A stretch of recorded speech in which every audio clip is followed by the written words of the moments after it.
Hello, everyone. Welcome to the Avalon again. I am Vincent Sissom with Raising Awareness 3. I am here with Ken and Tammy this time around.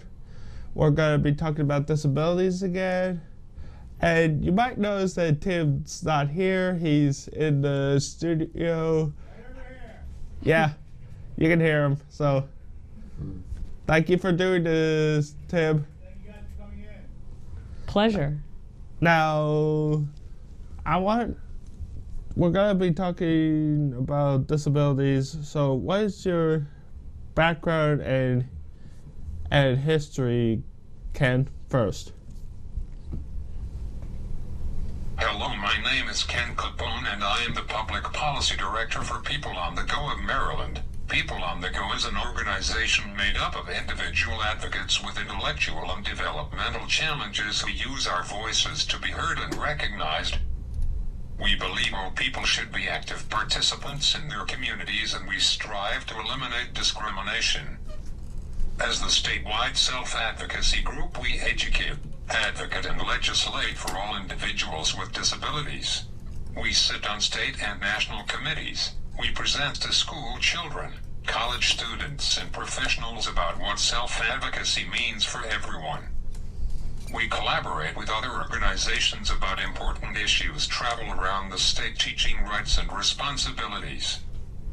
We are working with a statewide commission to support proper education for law enforcement and first responders to properly handle individuals across all disabilities.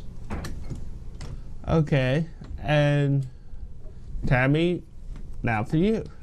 Thank you, Vincent. My name is Tammy Goldsmith, and I am the facilitator in public policy administration for People on the Go. I help Ken with speech writing. We travel all around the state to do trainings, as Ken also said. We go out and talk to people about all different issues that affect not just Marylanders, but even people around the world. Okay. And you said things about training. What sort of training do you do for the police department? Well, right now, there's a lot of curriculums that are being created. I'm not sure whether your audience is aware or not, but there was a gentleman 2 years ago who was killed while in police custody over a movie ticket. And unfortunately, the officers were not found guilty of any wrongdoing. And so as a state, and the Governor O'Malley, decided that he would put together a commission of aspects, different agencies around the state to figure out how we can all work together in a community and help individuals and first responders like police officers to be able to help one another in a situation such as Ethan Saylor. Okay. Now, you primarily work with others to help them understand the issues with disabilities. What is Ken's and yours disabilities, Tammy? Okay. I do not have a disability. I grew up with a family member who had a disability. I have been doing advocacy work really since I was a child, but I didn't really know it then. As I got older and helping my uncle through things like understanding medical reports and just some day-to-day living experiences. So I have helped him through those, and I also now get to work with wonderful individuals with disabilities on how to advocate for themselves and how to also be part of community. And what is Ken's disability? My disability is cerebral palsy. And could you please clarify for those who don't know, which includes me? I don't know that much about it. Yeah, Ken actually will, as you can see, Ken works with an iPad. He uses a head stick as his hands to be able to type on what looks like a regular typewriter keyboard. So he's pulling up some different speeches that he is currently that he gives throughout the state to give you a little bit of background. He's going to give you a little bit of background about his disability and how it affects him. Yeah.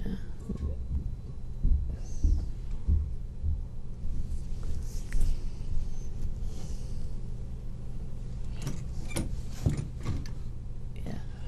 Yeah, use that.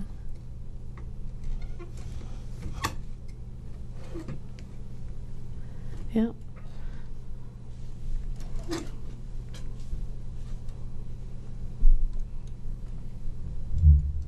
Okay. Cerebral palsy, or known as CP, is a disorder that affects muscle tone, movement, and motor skills, the ability to move in a coordinated and purposeful way. Okay. Cerebral palsy can also lead to other health issues, including vision, hearing, and speech problems, and learning. Sometimes I have a difficult time controlling my movements, especially if I get nervous. Which... This is why I keep my arms and hands behind my back. It helps me keep my balance and it cuts down on the involuntary movements. Cerebral palsy affects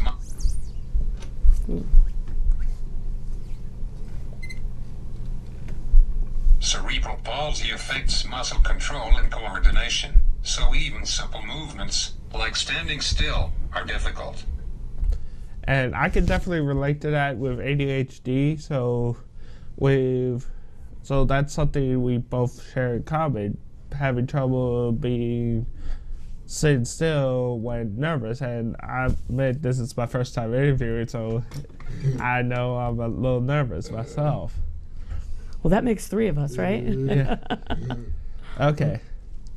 Now, let's get to the questions. Since the last special, which was only a few months ago, only last time I was the one getting interviewed by Tim, so like, alrighty. And I wanted to guess this time, and I didn't realize I was going to get interviewed. But the first question, we have 3 questions. We'll take 2 before the break, and then 1 after. Then we'll get to current events. 1 big current event. The first question is, what's the most annoying thing about your disabilities? Or disability in Ken's case? I think the most annoying thing about my disability is people stare at me and act as if I am not approachable. I understand people are curious when they see something different. You don't see many people driving a wheelchair with a headstick. I would rather people come talk to me and ask me questions rather than just staring. And we all learn by asking questions, and I am always happy to educate those that want to take the time to learn. And we are very similar in that regard. But why do you think people fear coming near you when they want to, when you could easily educate them? Why do you think why do you think they have that fear? I think that's a good question, Vincent. I think that people, when we fear something that's unknown, what do we tend to do? We tend to shy away from those things. So, Ken hopes to continue to raise awareness of people that, he's very approachable.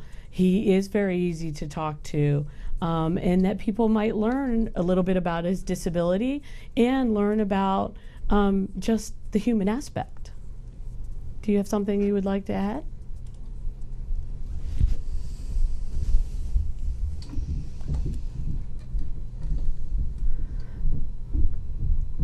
So as you can see, with Ken using an iPad, it may take him a little bit longer, but I still think he's the fastest typist in the East. That's a good thing. Yeah. I mean, he's probably typing faster than I do, so. Right. And I got 2 hands, so.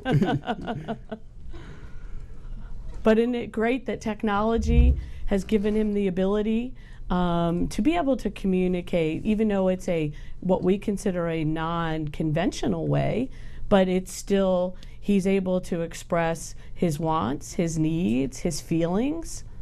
That's a good thing. What?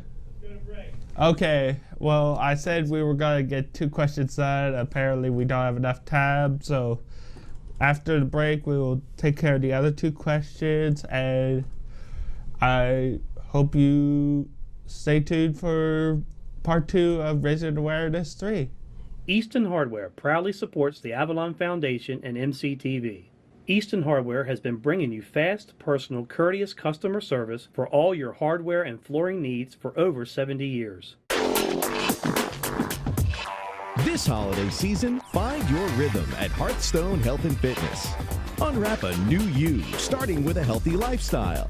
Hearthstone Health and Fitness helps you achieve that lifestyle with degreed and certified fitness professionals, state-of-the-art equipment, fresh and healthy prepared meals to go, and certified nutrition experts.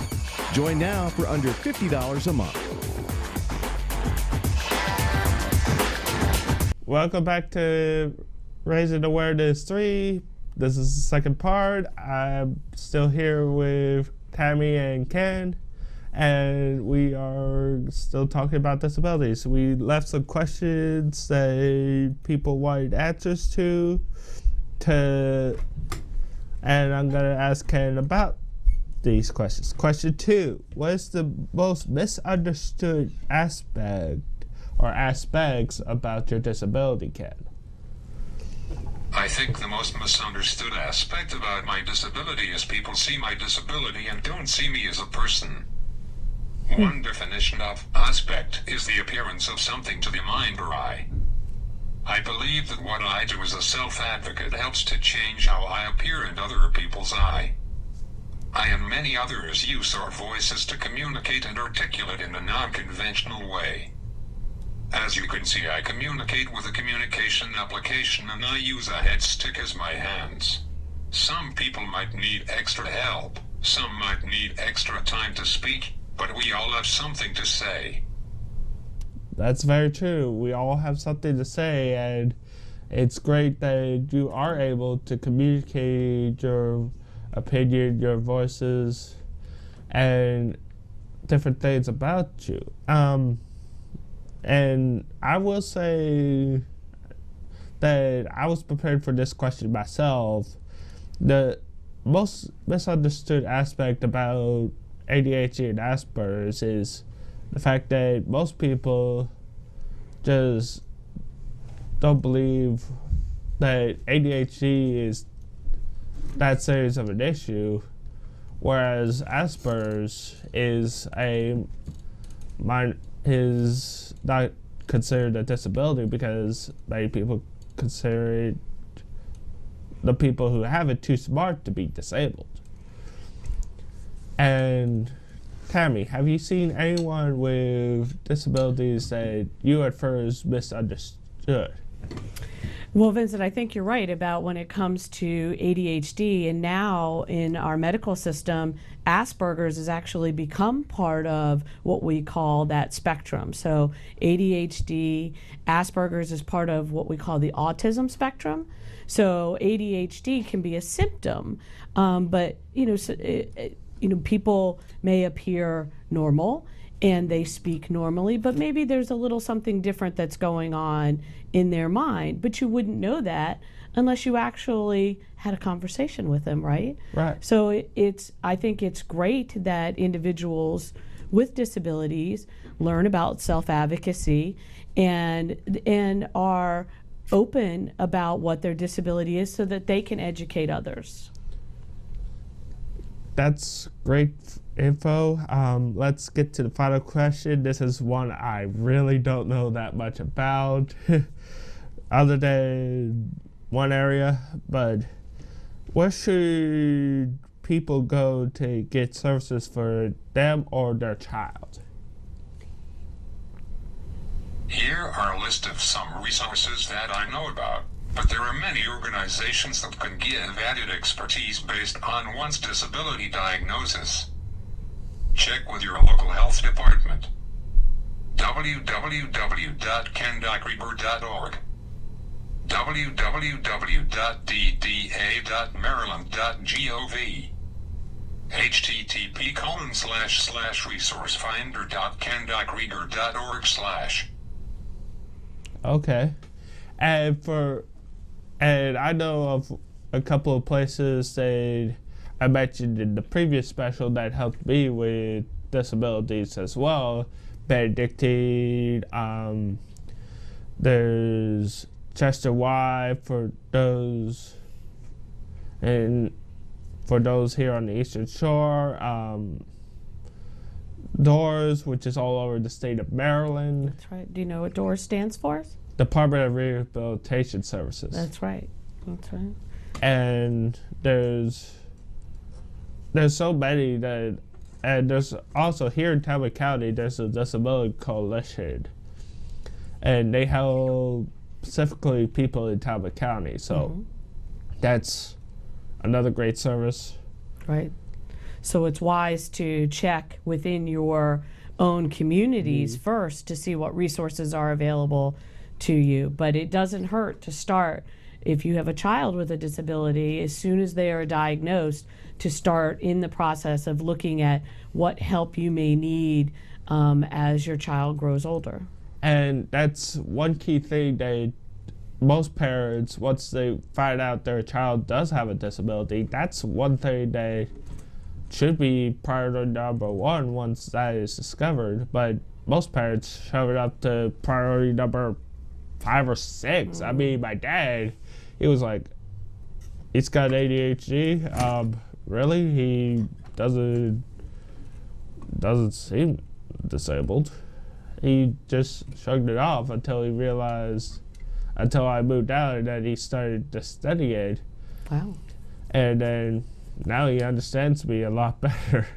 And he realized, and once he found out I had Asperger's, he double-checked the symptoms, and he realized while he wasn't properly diagnosed, he has it too. So it's a family trait. Wow. Yeah, so that's something that you guys now can share in common, so that you can advocate not only on behalf of yourself, but also your dad standing next to you advocating for other adults as well, right? Right. Now we only had 3 questions this time around, so we are going to get to current events. The big one that you guys know a lot about is shelter workshops. Could you please explain the situation in Maryland? Yes. In Maryland, we have been part of a movement to change employment outcomes for people with disabilities. We are looking at the use of the federal 14C certification program, which allows for an employer to pay workers sub-minimum wages and current job exploration and job coaching practices by providers and employers. Under Section 14C of the Fair Labor Standards Act, there's a provision which allows providers of services to people with disabilities who employ people with disabilities to pay them below minimum wage. This means that this is productivity based and that a worker gets paid a few cents on the dollar for the work that they complete. This practice has been in existence since the 1930s. It was instituted before community inclusion and the legal protections that people with disabilities now enjoy. Okay. And how would you rectify the situation with them using your positions? That's a great question, Vincent. One of the things that we are doing as self-advocates is we're going around the state and talking to other self-advocates about what they do for a living, would they want more meaningful employment. When we talk about these 14C programs, we're talking about it only affects nonprofit. So there's nobody in the for-profit industry that uses these programs. And when the federal government implemented them years ago, it was so that, and it was a good practice then, because it got others out into the community and were able to have jobs. And remember, this was back when institutions were still around. So there were a lot of individuals with intellectual and developmental disabilities that were living in institutions but may go and be able to do what we call piecemeal work. So that's what Ken was talking about, where you get paid just a few cents on the dollar for everything that you do. So what we're doing around the state is educating individuals about what else is out there. We're working with employers to also have other programs where individuals with disabilities can also thrive in the workplace and show that, you know, they're just as capable as anybody else out there. And a great place for that is Benedictine. They try to get as many people as they can in the community. Now, granted, they do similar things as the shelter workshops for their on campus, but for those community workers or others like me who are staff, technically speaking, well, I'm not officially staff, I'm just not open community, I'm in between staff and open community. Mm-hmm. And I get paid the minimum wage, so I always found it ironic that there's a person there named Kevin, who has been there over 30 years, and I get paid more than him, and I'm only been there for 5. Right. Do you think that's fair? Not really. So that's why I've always been in favor of people getting paid based on experience, not just how fast they can do it, because experience means they can do the job much easier than someone who's inexperienced anyway. So, alrighty, thank you all for watching. Sorry. Thank you all for watching. Tammy, Ken, is there anything you would like to say to end the show? Thank you, Vincent, for having us today. I hope all of you watching today join the self-advocacy movement. Thank you. Tammy? I just want to say thank you as well, Vincent. We're glad to be here, and we hope that this does continue to raise awareness for self-advocacy in Maryland. Thank you all for watching, and have yourself a good day.